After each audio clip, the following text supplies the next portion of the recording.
बोले पंच परमेष्टि भगवान की, आचार्य गुरु विद्यासागर जी महाराज की जय, समस्त मुनि संघ की जय। जय बोलो विशाल सागर जी मुनि महाराज की, मुनि संघ की जय। आज के प्रश्नोत्तर कार्यक्रम में सबसे पहले शंका प्रज्योत गांधी नातेपुते से पूछ रहे हैं। नमस्ते महाराज जी, मेरा दो प्रश्न है महाराज जी। एक पहला प्रश्न है, प्रक्षाल और अभिषेक में क्या अंतर है? और दूसरा प्रश्न, अभी आपने प्रवचन में कहा भगवान की दृष्टि नासाग्र होती है और पंच परमेष्टि में आचार्य साधु और उपाध्याय आते हैं, तो फिर आचार्य उपाध्याय और साधु की नासाग्र दृष्टि क्यों नहीं होती? पहला प्रश्न ये है कि प्रक्षाल और अभिषेक में क्या अंतर है। प्रक्षाल का मतलब होता है भगवान को पोंछना। भगवान की जो हम जब भगवान का अभिषेक कर लेते हैं, अभिषेक के बाद जो जल इत्यादि रह जाता है उसे हम प्रक्षाल कहते हैं। सुन रहे हैं आप? तो वो प्रक्षाल करना, भगवान को पोंछना, भगवान को पोंछा नहीं जाता, भगवान का अभिषेक किया जाता है। कुछ लोगों की ये दृष्टि कोण है कि भगवान का प्रक्षाल कर लो तो सब कुछ हो जाता है। नहीं, ये बिल्कुल गलत दृष्टिकोण है। भगवान का अभिषेक, और वहाँ से उन्होंने सर्वांग का कहा है, ये भी याद रखना। मस्तक से लेके पूरे, कुछ लोग चरणों का कर लेते हैं, कुछ लोग ऐसे गर्दन में लगा के ऐसे कर लेते हैं। नहीं, ये बिल्कुल गलत दृष्टिकोण है। भगवान के सर्वांग का गंधोदक बनाना चाहिए हमेशा, बिल्कुल ऐसा कलर डालना चाहिए कि पूरा अभिषेचयामी, वहाँ पर शब्द क्या आया? अभिषेचयामी का मतलब होता है उनका सर्वांग भीग जाना चाहिए प्रभु का। वो गंधोदक अभिषेक कहलाता है, वो गंधोदक कहलाता है ये अभिषेक में। और प्रक्षाल, तो प्रक्षाल नहीं किया जाता, अभिषेक किया जाता है। बाद में प्रक्षाल पोंछने के लिए होता है। देख, दूसरा जो आपने कहा भगवान की नासा दृष्टि और तीन परमेष्टि की नासा दृष्टि क्यों नहीं? क्योंकि भगवान रागदेश से ऊपर उठ चुके हैं, ये रागदेश से ऊपर उठने का प्रैक्टिस कर रहे हैं। तो जो अभी प्रैक्टिस में है, जो भी उस मार्ग में है, तो जिसने मार्ग को पाया है और जो मार्ग में है, दोनों में अंतर है। मंजिल और मार्ग में अंतर है कि नहीं? तो भगवान की नासा दृष्टि इसलिए कि उन्होंने मंजिल को पा लिया है और अभी हम मंजिल को पाने के लिए है अभ्यास रहते। तो अभ्यास में थोड़ा बहुत तो चल जाता है, तो उसको अभ्यास ध्यान रूप में वो करते रहते, ऐसा मान के चलना चाहिए। इसके बाद में डॉक्टर विजय गांधी नातेपुते। नमस्ते महाराज, नमस्ते। मंदिर में जब अभिषेक होता है, शांति धारा होते, फिर उसके बाद कई लोग अभिषेक करते हैं, वो सही है या गलत है? देखो, शांति धारा एक महा अभिषेक है। हाँ। अब हम समझे, अभिषेक, लघु अभिषेक और महाअभिषेक, दो प्रकार के अभिषेक होते हैं। कभी कभी व्यवस्था बनाने के लिए थोड़ा सा उसे ऐसा टाइट कर दिया जाता है कि भाई शांति धारा के बाद अभिषेक नहीं होगा, ताकि व्यक्ति समय से आए। क्योंकि समय से नहीं आएगा तो वो भगवान को अपने लिए ऐसा मान लेता है कि हम जब चाहें जब अभिषेक करें, उससे भगवान का आदर भाव नहीं रहता। तो भगवान के उस आदर भाव को बनाए रखने के लिए थोड़ा सा समाज को एक कानून बनाता है, नियम बनाते कि भाई अभिषेक के बाद हम शांति धारा के बाद अभिषेक नहीं करें, ताकि वो समय से आ सके। ये एक व्यवस्था है समाज की, ये बनाना चाहिए। नहीं तो क्या होता है कि भगवान को कभी भी आए, उन्होंने एक सिर डाला, भगवान को ऐसे ही उठा के रखा, और वो गलत व्यवस्था है, वो नहीं करना का एक बात ध्यान रखो। तो आप सबको ये व्यवस्था बनाना है तो ऐसा करना चाहिए। लेकिन फिर भी कभी कभी अगर ये हार्ड एंड फास्ट ना भी हो तो उन लोगों के लिए कभी एकदम आ गए हैं तो उन्हें मना नहीं करना। क्या, जैसे मान लो शांति धारा समाप्त हुई और तुरंत आ गए हैं तो तुरंत वो कर लें, उसे नहीं रोको। लेकिन वो कह रहा है 10 मिनट 5 मिनट रुको, भगवान गिले, तो उसे कह दो कि भगवान नौकर नहीं है, हम भगवान के नौकर हैं। भगवान हमारा इंतजार नहीं करेंगे, हम भगवान का इंतजार करें। जो लोग भगवान को इंतजार कराते हैं उन्हें हर अच्छी वस्तु का इंतजार करना पड़ता है, और जो लोग भगवान का इंतजार करते हैं हर अच्छी वस्तु उनका इंतजार करती है। बस दोनों में इतना अंतर मान के चलना। तो भगवान को इंतजार मत कराओ, ये व्यवस्था बनाओ कि आप भगवान का इंतजार कर सको, ये व्यवस्था बनना चाहिए, ये याद रखो। नमस्ते महाराज जी। दूसरा प्रश्न है, अब जब हम भगवान के सामने खड़े होते हैं और स्तुति बोलते हैं, उस वक्त कई लोग पीछे से आते हैं, बाहर से आते हैं, ऐसा उधर उधर घूमते हैं और बड़ी बातें करते हैं। उसके लिए क्या करना चाहिए? कुछ नहीं करना, हमें अपनी स्थिति को एकाग्र रखने का पुरुषार्थ करना।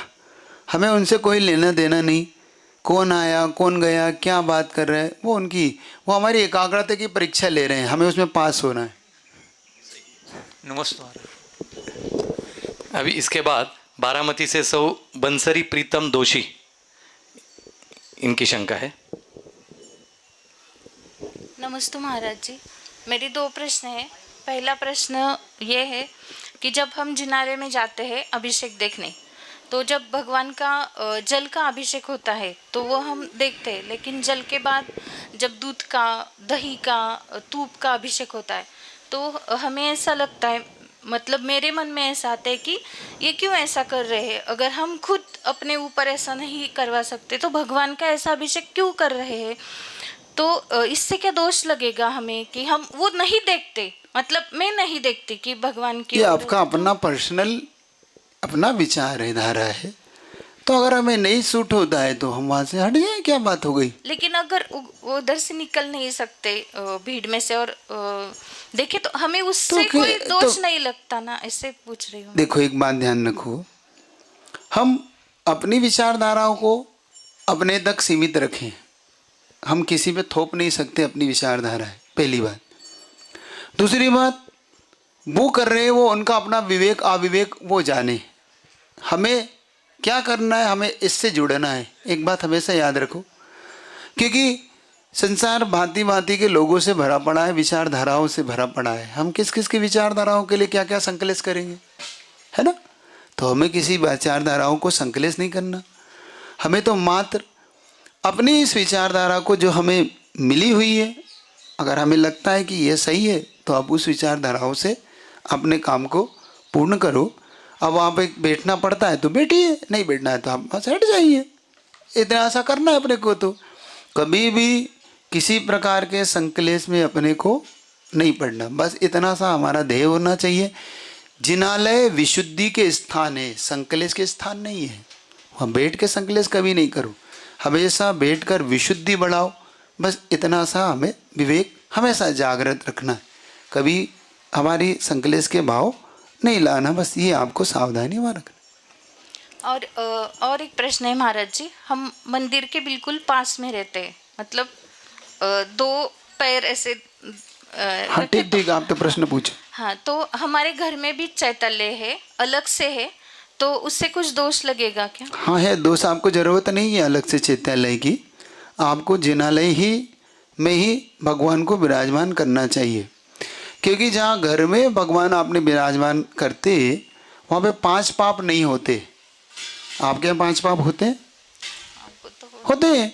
तो जहाँ होते हैं वहाँ भगवान नहीं रह सकते, जहाँ भगवान है वहाँ 5 पाप नहीं, जहाँ 5 पाप है वहाँ भगवान नहीं, दोनों में से कोई एक रह सकता है। दोनों में आप तय कर लें। अगर आप 5 पाप कर रहे हैं वहाँ आपकी अशुद्धि हो रही है, वहाँ पर आप सारे काम कर रहे हैं, तो ऐसे में भगवान कैसे रहेंगे, आप खुद विचार करो। और जब आप खुद कह रहे हो कि हमारे यहाँ भगवान के 2 मंदिर में, तो हमें भगवान को अलग से विराजमान करने की कोई भी आवश्यकता नहीं है। हमें उन्हें बाकायदा आदर भाव से उन जिनालय में विराजमान करके वहाँ भक्ति करें। एक बात मैं हमेशा कहता हूँ, भगवान 11,000 वाट के हैं, सुन रहे हो? 11,000 वाट घर में आएगा तो क्या होगा? अपने तो 220 वाट में ही काम चलता है, 11,000 वाट सारा फ्यूज करेगा। इसलिए भगवान को वही उच्चासन दीजिए और भगवान का गंधोदक अपने घर पर ले जाइए, सबसे अच्छा तरीका है। चल नमस्ते महाराज।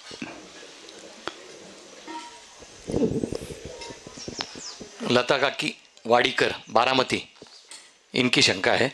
इसके बाद में नीलम शाह तैयार रहेगी। नमस्ते महाराज जी। महाराज जी, हम तीर्थ क्षेत्र कमेटी में पैसे वैसे या दान देते हैं, तो तीर्थ क्षेत्र कमेटी में पद्मावती क्षेत्रपाल ये सब आते हैं, हमारा दान उधर गया है तो हमको क्या दोष लगता है क्या? इतना ही पूछते। आपने किसको? भगवान को दान दिया है? हाँ। आपने मंदिर को दान दिया है ना? हाँ। तो कहीं तो देखो एक बात बताता हूँ, हम जब दान देते हैं तो हमारा दान जिनालयों को क्षेत्रों के लिए होता है, वो उसकी व्यवस्था बनाते हैं। तो उसकी व्यवस्था बने तो हर तरह के लोगों के लिए उसमें व्यवस्था बनती कि नहीं। मान लो वहाँ पे चौकीदार है तो चौकीदार की व्यवस्था बनती है वहाँ पे। हमको क्या दोष लगता है क्या ऐसा होती है? मैं पूछ रहा हूँ, मैं उसका उत्तर तो आप दो ना। वहाँ चौकीदार के लिए भी तो आपके पैसे में से उसकी तनख्वाह जाती है कि नहीं जाती है? सब में जाती है। वहाँ बिजली के बिल के लिए जाता है कि नहीं, बिल जाता है। वहाँ आपके नल के पानी के लिए बिल जाता है कि नहीं जाता है। तो सबके लिए जाता है तो सबके लिए भी जाता है, उसमें हमें क्या है।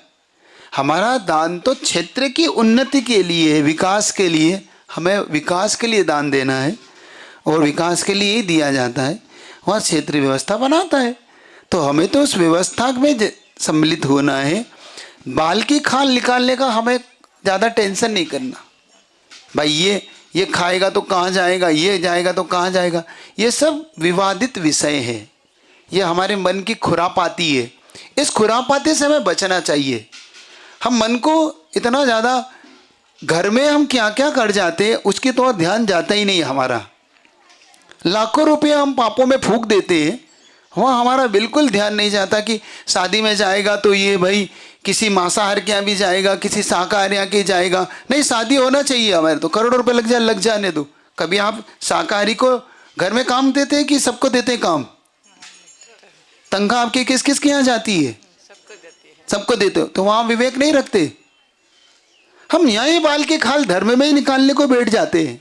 हमें ये छोड़ना होगी आदत, हमें ये नेचर बदलना होगा। ये सब विवादित चीज़ें हमारे दिमाग से निकालना होगी। ये खुरापाती दिमाग है, ये सब ये खुरापाती दिमाग बंद करो, दान देना सीखो। उस दान देने के बाद ये भावनाएं ये कहाँ है क्या है, ठीक है, वो व्यवस्थित होना चाहिए। बस ये हमारा ध्येय होना चाहिए, बस इतना ही हमारा ध्येय रखना चाहिए। नमस्ते महाराज जी। महाराज जी, अभिषेक शांति धारा करते समय हम पूजा कर सकते हैं? देखो, खाते समय नहा सकते कि नहीं मुझे नहीं पता। अब नहाने के बाद खा सकते इतना तो पता है। क्यों भाई, क्या करना चाहिए? अब खाते खाते नहा सकते हैं महाराज, भाई नहाने के बाद खा लो। तो थोड़ा सा धैर्य रखो। जब अभिषेक हो रहा है तो अभिषेक देखो, कोई एक कार्य करो, चित्त की एकाग्रता से करो। हम बहुमुखी प्रतिभा के धनी ना बने। इधर शांति धारा हो रही है, इधर हमारी पूजा हो रही है, इधर भक्तांबर चल रहा है, इधर तत्वार्थ सुत पड़ रहा है, इधर माला फिर रही, इधर स्वाध्याय। इतना सारा बहुमुखी प्रतिभा होती है मंदिरों में जो एक साथ सारे काम करती नहीं। हमें कोई भी एक काम चित्त की एकाग्रता से करना है। चलिए। नमस्ते महाराज जी। महाराज जी, हम किसी को मदद करते हैं तो एक बार करते हैं, दो बार करते हैं, तो बार बार करनी चाहिए तो मन में ऐसे विकल्प आता है कि कितनी बार करना पड़ रहा है, तो वो गलत विचार आ जाते हैं महाराज जी। बिल्कुल गलत है, क्योंकि हमारे यहाँ पर जब रोज़ खाते हैं तो हम कभी नहीं सोचते हम रोज़ रोज़ क्यों खा रहे हैं। रोज़ कमाते हैं तो हम ये कभी नहीं सोचते हम रोज़ रोज़ क्यों कमा रहे हैं। सोचते हैं कभी कि आज क्यों दुकान खोल रहे हैं, कल कमा तो लिया था। आज क्यों खा रहे हैं, कल खा तो लिया था। आज क्यों नहा रहे हैं, कल नहा तो लिया था। जब हम रोज़ नहाते हैं, रोज़ खाते हैं, रोज़ कमाते हैं, तो दान देने में रोज़ रोज़ क्यों ये भाव क्यों आता है कि हम रोज़ मदद करते? नहीं, बिल्कुल गलत विचार है।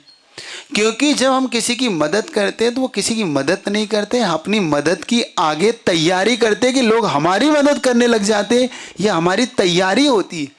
हमें एक बात समझना होगा, हमारे दिमाग से ये निकालना होगा कि हमने किसी की मदद की है, नहीं, बल्कि उसकी मदद के बहाने अपनी मदद की तैयारी कर लिए शुरू कर दी है कि लोग अपने आप आपकी असमय में मदद कर जाते हैं। वो किससे करते हैं? जब हम किसी की मदद कर रहे होते हैं। तो हमें समझना होगा ये नेचर हमारा कि हमें मदद करने का कोई भार नहीं बल्कि आभार मानना चाहिए। जैसे मैं आपसे पूछता हूँ, बहुत सरल तरीके से समझ में आ जाएगा। मान लो आपको मुनि महाराज को रोज़ 8 दान देने को मिले या कभी कभी मिले, तो रोज़ में भार लगता है कि आभार लगता है? आभार लगता है महाराज जी। अरे रोज़ दान देना पड़ रहा है आज मुनि में, रोज़ फड़गान मैं ही करता हूँ, कैसा लगता है? आभार। क्यों? क्योंकि मेरे आहार दान के बहाने मुझे आज अपने गुरु का लाभ, तो ये लाभ हमें समझना होगा कि हमें दान देने का लाभ क्या है हमारे जीवन। ऐसी मदद, हेल्पिंग नेचर जो होता है कि हम जब हेल्प करते हैं, किसी की मदद करते हैं, तो ये मदद करना एक प्रकार से अपने आप को ऊपर उठाना है ना। तो ये कभी भार मत मानो, बल्कि पात्र को आभार मानो कि उसके बहाने हमें साता वेदनी का बंध हुआ है।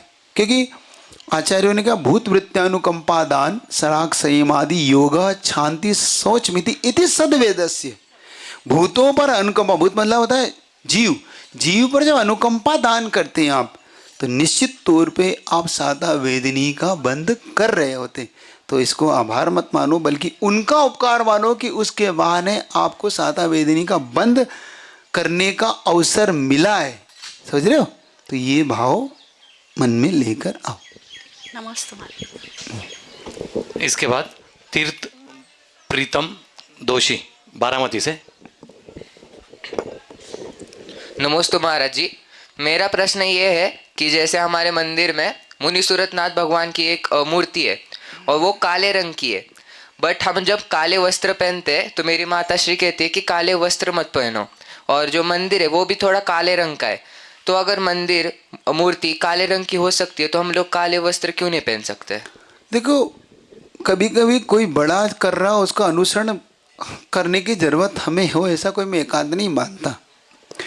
काला रंग आपके और उनके में बहुत अंतर है। वो उनको शारीरिक रंग की प्रतिमा है। वो जब भगवान का सांवला कलर था मनुष्यनाथ भगवान का, है ना, इसीलिए उसको उसका प्रतीकात्मक काले रंग की मूर्ति इसलिए वहाँ पे स्थापित गई। एक बात। दूसरी बात ये भी है कि काला रंग एक प्रकार से आप लोगों के लिए अशुभ हो सकता है, क्योंकि काले रंग के लिए वेंतर इत्यादि बाधाएं बहुत ज़्यादा आकर्षित होती है। ये बात, ऊपरी बाधाओं में काला रंग अच्छा नहीं मानते, वो लोग उससे आकर्षित होते, तो हमें कभी भी इससे बचना। एक दूसरी चीज़ ये है कि जैसे मान लो कोई चीज़ बड़ों ने की है तो हम भी करें, ये तो कोई एकांत नहीं। जैसे मान लो, एक उदाहरण देता हूँ तुमको। एक जैसे तुमने उदाहरण दिया ना कि भाई मंदिर में भगवान ने ऐसा किया तो हम भी क्यों नहीं कर सकते, तो मैं एक उदाहरण वो दे रहा हूँ उसको लेके कि एक शिष्य अपने गुरु से कहता है कि भाई गुरुदेव, कृष्ण जी तो लीला करते थे ना, तो वो किसी की मटकी फोड़ देते थे, किसी की महिला का पल्ला खींच लेते थे, किसी के कपड़े उठा ले जाते थे। तो वो शिष्य भी ऐसे काम करने लगा। वो किसी की मटकी फोड़ देता, किसी महिला के पल्ला खींच लेता, तो महिला उसके गुरु शिकायत करती कि भाई ये अच्छा काम नहीं करता, इसको सिखाओ।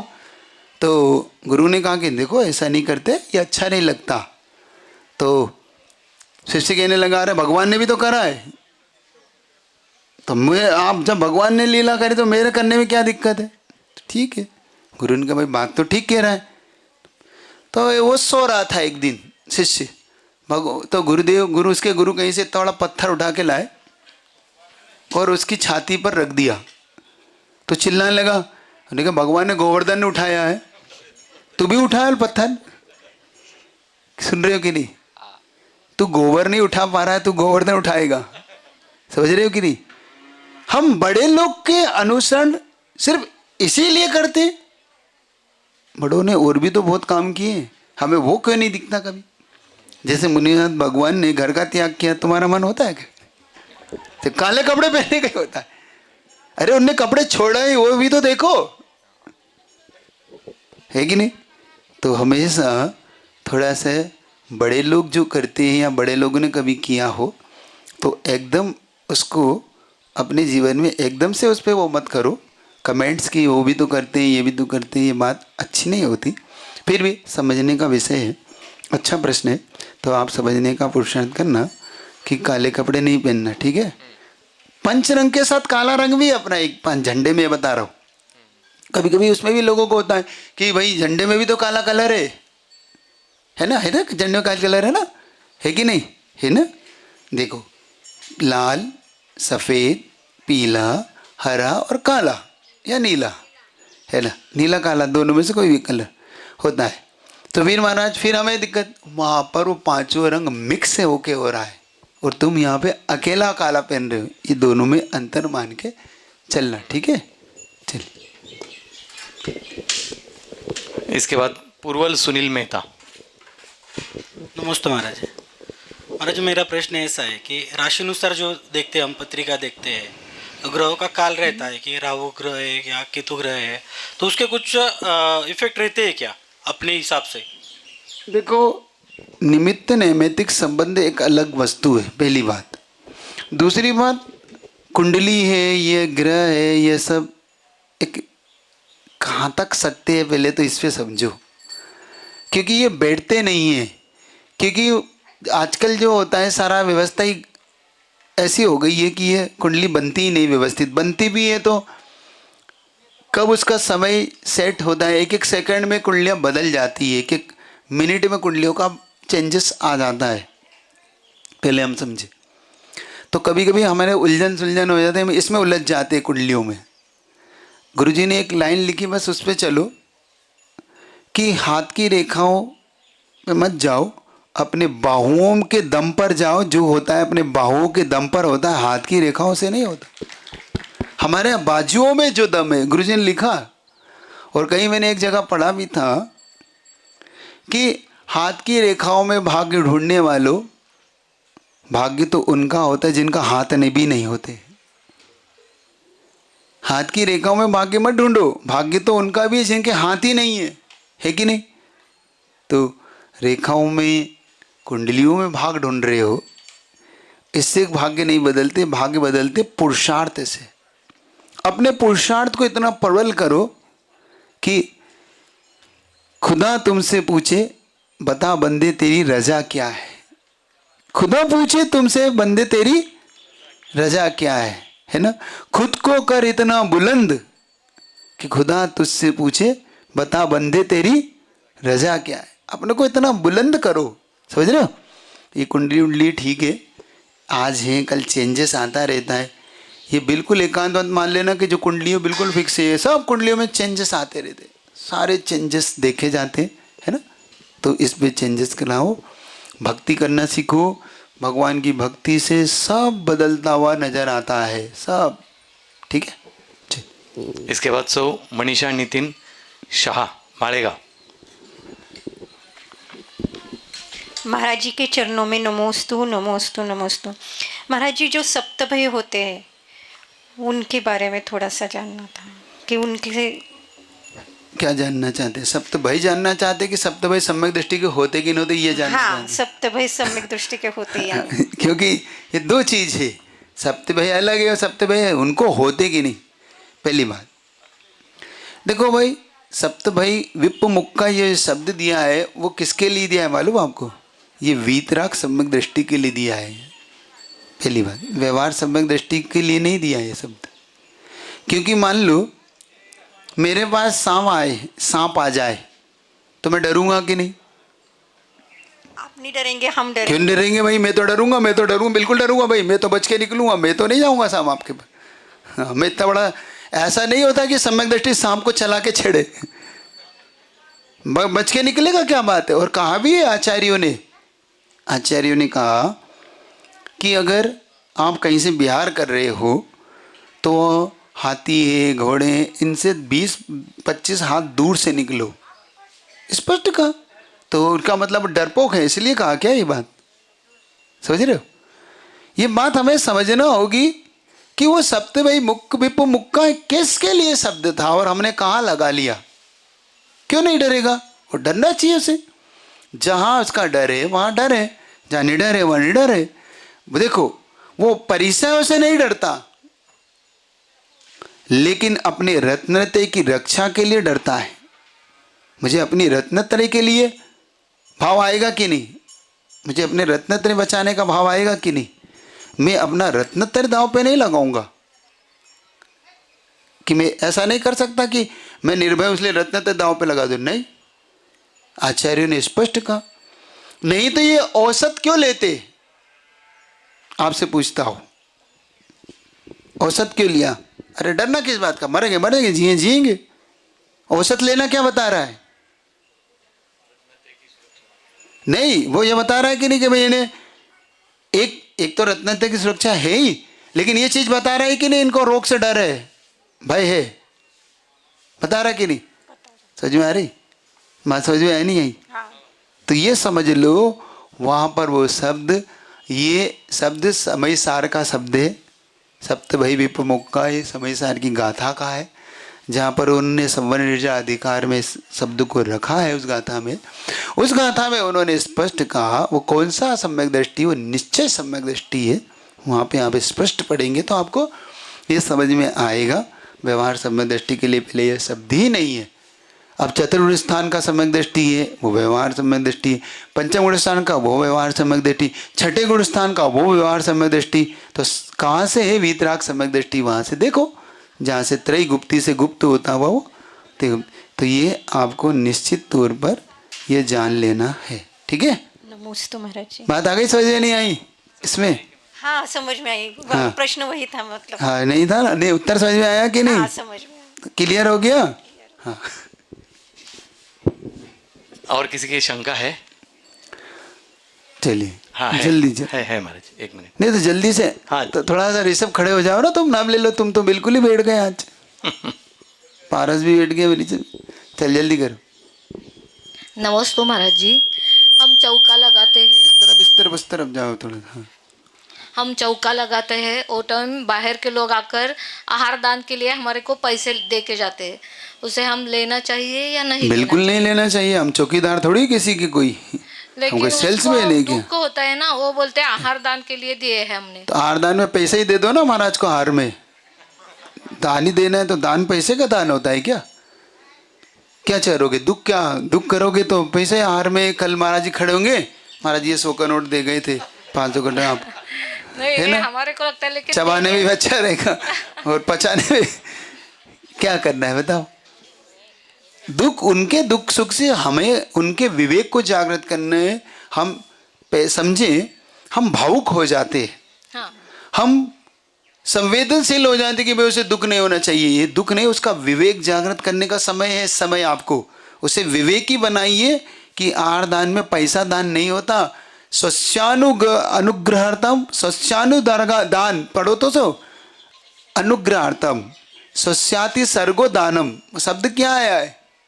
अपने और पर के अनुग्रह के लिए दान दिया जाता है। तो ये अपना और पर का दान थोड़ी है। तो पैसा है, ये चीज़ें कभी भी अपने को नहीं लेना। स्पष्ट उनसे कह दो अगर आपको दान देना है तो आप आइए, मेरे चौके में शामिल होइए, आप अपना द्रव्य ले आइए, उस द्रव्य से आप खूब मेरे चौके में आरदान करिए, कोई मना नहीं, पड़गान में आइए। लेकिन इस तरीके से दे के रख के चले जाना, पैसे दे के चले जाना, द्रव्य दे जाना, ये फल फूल रख लो, ये बादाम काजू रख लो, इनको कल महाराज जी को चला देना। अब नहीं लिया तो फिर कल तुम्हें निर्माल्य खाने का दोष है। अब बताओ क्या करोगी अब तुम? क्योंकि उनने तो तुम्हें पैसा दे दिया और तुमने महाराज जी को चलाया नहीं, अब महाराज जी ने लिया नहीं, अब क्या करोगी तुम? निर्माल्य का दोष आएगा। तो फिर अब करो दया। और निर्माल्य का पता है फल क्या है? नरक। मालूम है। और तुम मुझे मेरे फिर आओगे महाराज हार दे के नरक चले गए। समझ रहे हो? तो इस चीज से बचने का पुरुषार्थ करो। उस समय उनका विवेक भी जागृत करो, तो दोनों काम आपके हो जाएंगे। विवेक भी जागृत होगा और बचोगे भी। चलिए। नमस्ते महाराज जी। और किसी को जल्दी से अगर करना हो तो 1 मिनट का समय है, तो जल्दी से कर लो, वरना मैं छोड़ रहा हूँ। ठीक है? बहुत अच्छी तरह से महाराज जी आपने सब शंकाओं का हमारा समाधान किया। हो गई सारी शंका? हो गई? निशंक हो गए सब? निशंक हो गए। चलिए महाराज जी, स्वाति संदीप मेहता ने 11,000 रुपये की राशि धर्मशाला के लिए। बहुत अच्छा। अनुमोदना। हाँ, इनका भी, इनके परिवार का भी। हाँ लिया ना। हाँ बोलो। सुनील अभय कुमार मेहता, इन्होंने भी अपनी तरफ से 11,000 की राशि धर्मशाला के लिए। बहुत अच्छे। और उनकी भी? उन्होंने अजित अभय कुमार मेहता, इन्होंने 1,11,000 की राशि धर्मशाला के लिए बहुत घोषित की है। बहुत अच्छे। सब लोग अनुमोदन। हाँ, इस प्रकार से जल्दी से आप अपनी धर्मशाला तैयार करो और वेदी के विषय में, आप भगवान के विषय में जी महाराज जी। चिंतन करो कि भगवान को उच्चासन कैसे देना है आप सबको, ठीक है? जी महाराज जी। इतने ही रखता हूँ। कुछ भजन करना है, एक भजन कर ले छोटा सा, चलिए एक भजन कर लेते। जो हो सो हो, जो है सो है, हमको क्या, हमको क्या, हमको क्या, बोलो। जो हो, जो है, हमको क्या, हमको क्या, हम जन्म सुनिश्चित, मरण सुनिश्चित, जन्म सुनि, कर्मों का फल मिलना निश्चित, कर्मों का फल, फिर संयोग वियोगों के क्षण, फिर संयोग वियोगों के क्षण, घबराने से क्या घबराने।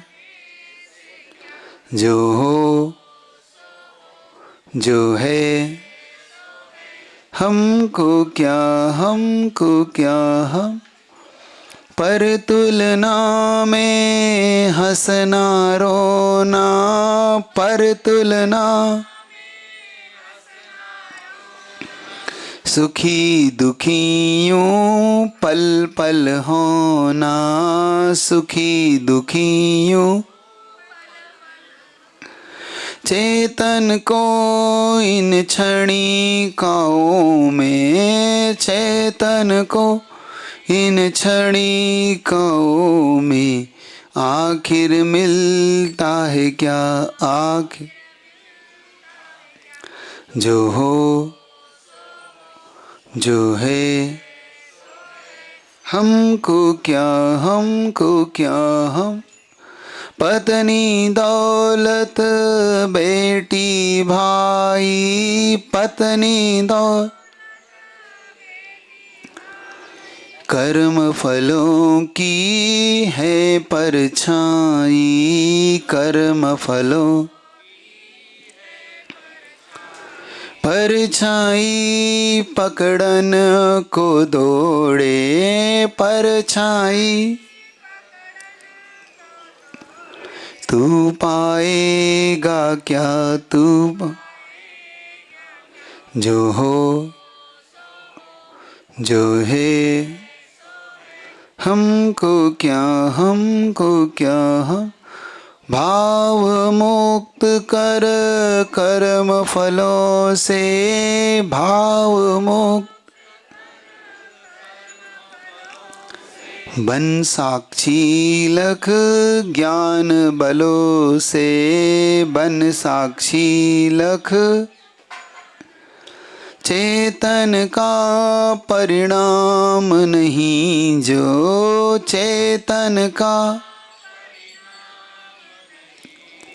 उन भावों से क्या, उन भाव जो हो, जो है, हमको क्या, हमको क्या, हमको।